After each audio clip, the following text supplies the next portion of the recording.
ఆదోని పట్టణంలో Telugu Desam party senior నాయకులు SS Srikanth Reddy మొన్న ఎమ్మిగనూరు పర్యటనలో మాజీ ముఖ్యమంత్రి నారా చంద్రబాబు నాయుడు ఆదేశాల మేరకు కర్నూలు పార్లమెంటుకు జరిగే ఎన్నికల్లో పార్లమెంట్ అభ్యర్థిగా కురువ సామాజిక వర్గానికి చెందిన పంచలింగాల నాగరాజు గెలుపుకు, అలాగే ఆదోని బీజేపీ కూటమి అభ్యర్థి డాక్టర్ పార్థసారథి విజయానికి తన సాయశక్తులా కృషి చేస్తానని, అలాగే కర్నూలు జిల్లాలో 7 నియోజకవర్గాల్లో తన అనుచరులంతా, తన శ్రేయోభిలాషులంతా తెలుగుదేశం పార్టీ విజయానికి కృషి చేసి జిల్లాలోనే మనం టాప్గా నిలవాలని చంద్రబాబు నాయుడుకి మేము మాట ఇచ్చాము. ఖచ్చితంగా తెలుగుదేశం పార్టీ జెండా ఎగురవేస్తామని, మీరంతా సైనికుల మాదిరిగా కష్టపడి పనిచేసి పార్టీని విజయ పదంలో ముందుకు నడపాలని ఎస్ఎస్ శ్రీకాంత్ రెడ్డి ప్రజలకు విజ్ఞప్తి చేశారు. అతి త్వరలో పార్టీ కార్యకర్తల మీటింగ్ కూడా ఏర్పాటు చేసి పార్టీని ఎలా ముందుకు తీసుకొని పోయి వచ్చే అసెంబ్లీలో ఎన్నికల్లో విజయం చేకూర్చాలని పార్టీ కార్యకర్తలకు విజ్ఞప్తి చేశారు.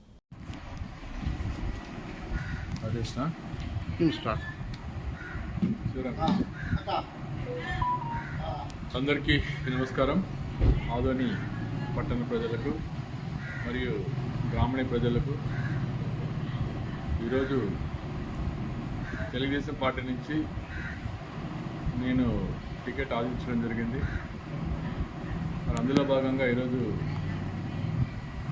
బీజేపీ, జనసేన, తెలుగుదేశం అలయన్స్తో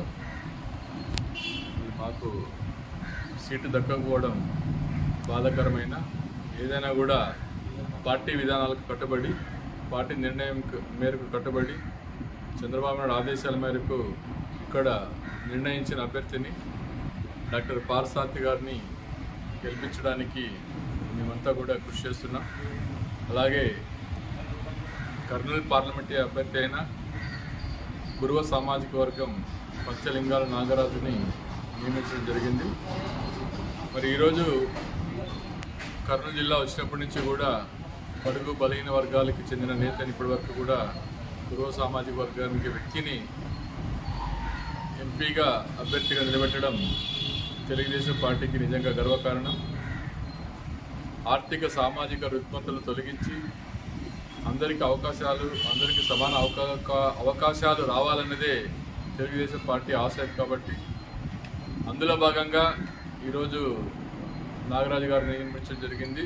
మరి అలాగే ఇక్కడ డాక్టర్ పార్థసారథి గారిని భారతీయ జనతా పార్టీ అభ్యర్థిగా నియమించడం జరిగింది. గతంలో ఆదోని సెకండ్ ముంబైగా ఉండేది. అలాంటి ప్రాంతం ఈరోజు రాను అన్ని రంగాల్లో వెనుకబడి, రాజకీయ కారణాల వల్ల, సామాజిక కారణాల వల్ల, ఇక్కడ ప్రజల్లో ప్రశ్నించే తత్వం లేకపోవడం వల్ల ఆదోనిలో గత 30 సంవత్సరాల నుంచి కూడా ఎక్కడ వేసిన గొంగలు అక్కడే ఉన్నది. కాబట్టి ఆదోని ప్రజలు మార్పు కోరుతున్నారు. కాబట్టి మూడో వ్యక్తిని కావాలని కోరుతున్నారు. కాబట్టి పార్టీలు ఏవైనా, వ్యక్తి ఏదైనా కేంద్ర ప్రభుత్వంతో అనునిత్యం సంప్రదించి ఆదోనికి ప్రత్యేకమైన ప్యాకేజీని తీసుకొస్తామని చెప్పి కూడా డాక్టర్ పార్థసారథి గారు మాట ఇవ్వడం జరిగింది. మరి అందులో భాగంగా ఈరోజు ఆదోనికి సంబంధించి ప్రతి ఎకరాకు సాగునీరు, తాగునీరు అందించాలనే ఉద్దేశం, అలాగే ఆదోనికి అండర్ గ్రౌండ్ డ్రైనేజ్ సిస్టమ్ అయితేనేమి, అలాగే మైనార్టీ వర్గాలకు సెల్ఫ్ ఎంప్లాయ్మెంట్ స్కీమ్స్ అంటే చేతి వృత్తులకు చేసుకోవడానికి అగరబత్తుల ఫ్యాక్టరీలు అయితేనేమి, అలాగే చేనేత వర్గం సంబంధించిన పద్మశాలే వాళ్ళకి కానీ ఒక టెక్స్టైల్ పార్క్ని నిర్మించాలని చెప్పి కూడా ఈరోజు ప్రపోజల్ పంపడం జరిగింది. ఇలా అన్ని రంగాల్లో ఒక పక్కా ప్రణాళికతో ఆదోని ఏ విధంగా అభివృద్ధి చేయాలని చెప్పి ఒక మేనిఫెస్టో నిర్మించుకొని ఆ మేనిఫెస్టో ద్వారా ప్రజల్లోకి వెళ్ళి ప్రజల్లో అభ్యర్థించినట్లయితే నిజంగా ఇది వాళ్ళు హర్షిస్తారని చెప్పి కూడా, ఆస్వాదిస్తారని చెప్పి కూడా మేము అనుకుంటున్నాం, ఆస్వాదిస్తారని. మరి అలాగే ఈరోజు భారతీయ జనతా పార్టీ కానీ, తెలుగుదేశం పార్టీ కానీ, జనసేన పార్టీ కానీ ఏ కులానికో ఏ మతానికో వ్యతిరేకం కాదు. ఎందుకంటే ఈరోజు భారత ప్రధాని మోదీ గారు ఆయుష్మాన్ భవ అనే ఒక గొప్ప పథకాన్ని ప్రవేశపెట్టడం జరిగింది. దాంట్లో ఏ కులం వాడు దాంట్లో లబ్ధి పొందుతున్నాడు, ఏ మతం వాడు లబ్ధి పొందుతున్నారని చెప్పి కూడా ఇప్పుడు కూడా తేడా అనేది వ్యత్యాసం లేకుండా ప్రతి అర్హును కూడా ఈరోజు ఆయుష్మాన్ భవ ద్వారా 5 లక్షలు ఆరోగ్యశ్రీ ద్వారా లభిస్తుందంటే దానికి కారణం ఈరోజు మోదీ గారికి ఆధారం అడుగుతున్నాం.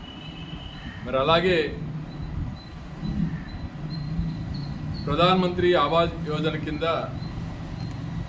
ఈరోజు ప్రతి పేదవాడికి ఇల్లు నిర్మించాలనే ఉద్దేశంతో ఆ రోజు టిట్కోలు అయితేనేమి ఈరోజు ఆంధ్రప్రదేశ్ సంబంధించి 30 లక్షల ఇండ్లను ఈరోజు ప్రధాన మంత్రి ఆవాస్ యోజన కింద ఈరోజు గృహాలను శాంక్షన్ చేయడం జరిగింది. దాంట్లో మైనార్టీలు ఉన్నారు, క్రిస్టియన్లు ఉన్నారు, ప్రతి లబ్ధిదారుడు కూడా ఉన్నారు. దాంట్లో కూడా ఎప్పుడు కూడా ఇది హిందూకి వల్ల, ఇది మతానికి, ఇది ముస్లింకి వల్ల, ఇది క్రిస్టియన్స్కి వల్ల అని చెప్పి కూడా ఎప్పుడు కూడా మోదీ గారు కానీ ఇలా చంద్రబాబు నాయుడు గారు కానీ ఎప్పుడు కూడా వ్యత్యాసం చూపించలేదు. ప్రతి పేదవాడికి ఏ మతమైన, కులాలైన, మతాలైనా కూడా ప్రతి పేదవాడికి అన్ని పథకాలు ప్రభుత్వం చేపట్టే పథకాలన్నీ కూడా అందరికీ అందివ్వాలనే ఉద్దేశమే ఈరోజు కేంద్ర ప్రభుత్వం ఉద్దేశం. కాబట్టి కేవలం భారతీయ జనతా పార్టీని కానీ, తెలుగుదేశం పార్టీని కానీ అలయన్స్ కలుపుకోనంటే ముస్లిం వ్యతిరేకగా ముద్ర వేస్తున్నారు. అలాంటి భావాలన్నీ కూడా మైనార్టీ పెద్దలు కూడా ఆలోచించి ఈ దేశ భద్రత కోసం, ఈ దేశ అభివృద్ధి కోసం, ఈ దేశ ప్రగతి కోసం ప్రధానమంత్రి మోదీ గారు అనేక విప్లవాత్మక నిర్ణయాలు తీసుకున్నారు. కాబట్టి మనమంతా కూడా ఈ దేశ బిడ్డలు కాబట్టి మనమంతా కూడా సెక్యులర్ భావంతో, భిన్నత్వంలో ఏకత్వం ఉన్నాం. కాబట్టి అందరూ కూడా మన పార్టీకి సహకరించి ఇక్కడ ఉమ్మడి అభ్యర్థిని పార్థసారథి గారిని, అలాగే నాగరాజు గారిని అఖండ మెజార్టీతో గెలిపించడానికి మేము, మా అనుచరులు, అలాగే నాకు పట్టున్న గ్రామాల్లో కూడా పర్యటించి ఆయన గెలుపు కోసం అన్కండిషనల్గా కూడా చంద్రబాబు నాయుడు ఆదేశాల మేరకు పనిచేస్తామని చెప్పి కూడా ఈరోజు మాట్లాడడం జరుగుతుంది. అలాగే నిన్ననే ఎమ్మెన్యూరులో కూడా మీరంతా కష్టపడి పనిచేయండి అని చెప్పాడు. కాబట్టి ఆయన ఆదేశాల ప్రకారం అందరినీ ఈరోజు ప్రతి ఒక్కరు కూడా ఎవరైతే తెలుగుదేశం ఉన్నారో, బీజేపీలో ఉన్నవారు, జనసేనలో ఉన్నవారు కూడా అన్కండిషనల్గా పార్టీ ఆదేశాల మేరకు మేమంతా కూడా కష్టపడి పనిచేస్తామని చెప్పి కూడా ఈరోజు మీకంతా తెలియజేసుకుంటూ మరొకసారి ఆదోని అభివృద్ధిని ఆకాంక్షించే వాళ్ళందరూ కూడా, ఆదోని మార్పు కోసం ఆకాంక్షించే వాళ్ళందరూ కూడా యువతకు ఉద్యోగ అవకాశాలు రావాలన్నా, అలాగే ఇక్కడ రైతులు ప్రతి ఎకరాకు సాగునీరు రావాలన్నా, అలాగే ఇక్కడ గ్రామీణ ప్రజలు ప్రతి ఇంటికి సాగునీరు రావాలన్నా, తాగునీరు రావాలన్నా కూడా మనమంతా కూడా కేంద్ర ప్రభుత్వంకి ఇచ్చే వ్యక్తికి మద్దతు ఇచ్చినట్లయితే అక్కడ నిధులు అధికంగా